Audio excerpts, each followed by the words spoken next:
ไม่สูงมีก็เหมือนฝนตกทั่วฟ้าไม่ยังฝนตกยากที่ไรรากฉันใดทำหน้าที่ดีทั่วไปก็นี่เกิดประโยชน์กับคนที่ไม่ถูกหมายศึกษาซึ่งนั้นบ้านเราศึกษากับมองหน้าเสียทำมาดีเป็นวาสนาความสิริไรในธรรม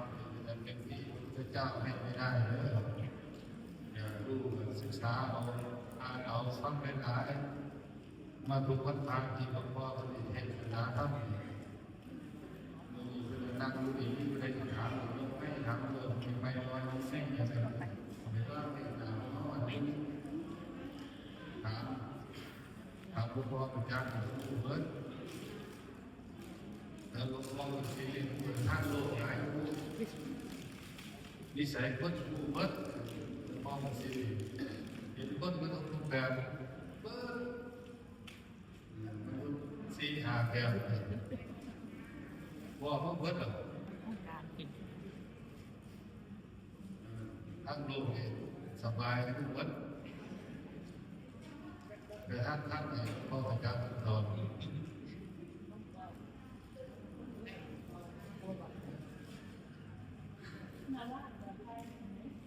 อาจารย์ดูแน่วางสิว่าถามเรื่องธรรมะการถ่ายรูปก็เป็นธรรมะอย่างหนึ่ง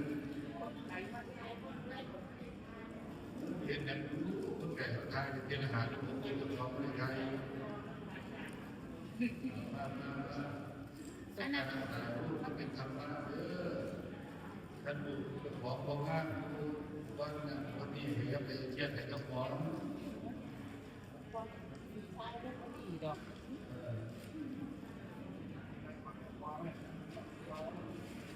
สายนิดนึง